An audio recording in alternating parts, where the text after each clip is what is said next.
Crash Bandicoot 2. Cortex Strikes Back. Hello guys and welcome back to Nerdologist Gaming. Today we're going to talk about Crash Bandicoot 2, Cortex Strikes Back. To this day, this is still my favorite video game to ever be created. And as you've seen from my first video, I'm a huge Crash fan. So I thought it would be appropriate to do some more Crash videos since the Insane Trilogy is set to drop sometime this year. Alright, let's talk Crash 2. Crash Bandicoot 2 Cortex Strikes Back was released on October 31st, 1997.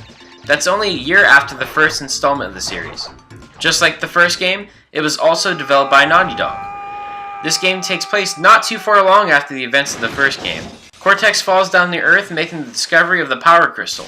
Noticing that he has no allies to help him collect the crystals, he seeks help from the Orange Marsupial who defeated him once before. If you're patient enough, you can actually play part of the intro, which eventually leads you to the first warp room. Although the second is similar to the first, it's pretty amazing to see the differences between the two. The first being the controls. In the first game, you were just limited to spinning and jumping, but now in the second, Crash is able to perform a higher jump by holding down circle then X. While running, press circle and Crash will perform a slide. And finally, when you're in midair, press circle and Crash will do a body slam. With the addition of this moveset, this makes the gameplay feel fresh and new. Next, let's talk about the graphics. In the sequel, the graphics are much more polished, and even the environment carries more personality. Even some of the smaller details are now noticeable. For example, in the first level, you'll notice that there will be moving mud to signify that this will decrease Crash's original speed. The world in which Crash navigates in is now more captivating, from the jungle to the sewer pipes and when you make your way into space. I can't say that there isn't a level design in this game that I don't like. They even gave Crash himself a new character model, along with some in-game animations. This time he's more relaxed and experienced. This is the first Crash game to introduce the Warp Room. This replaces the Mario-style map that shows Crash running to each level and island to island, which I personally like more. Here's how they work. There are 5 warp rooms, each with 5 levels. You must collect the crystal from each level, which unlocks a boss that you have to defeat to proceed on to the next warp room. Above each portal in the game are engravings of the collectibles available in that level. Once you collect them, Crash will pull them out of his pockets and place them in the empty slots. To go along with the new warp room system, Naughty Dog also gives some new bosses. The only returning bosses that you'll fight are Ripperoo and of course Dr. Nero Cortex. This game also is the first appearance for both Tiny the Tiger and Engine, who actually become returning characters throughout the rest of the series.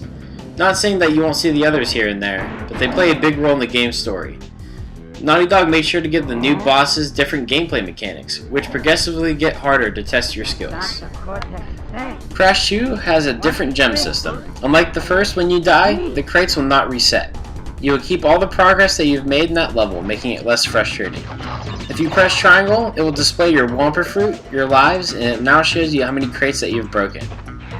And once you've reached the end of the level, and you've missed some crates, there will be a hologram in front of the warp pad letting you know how many you've missed. Your first time playing through this game, you might notice that although you've collected all the crystals, you're still missing some gems.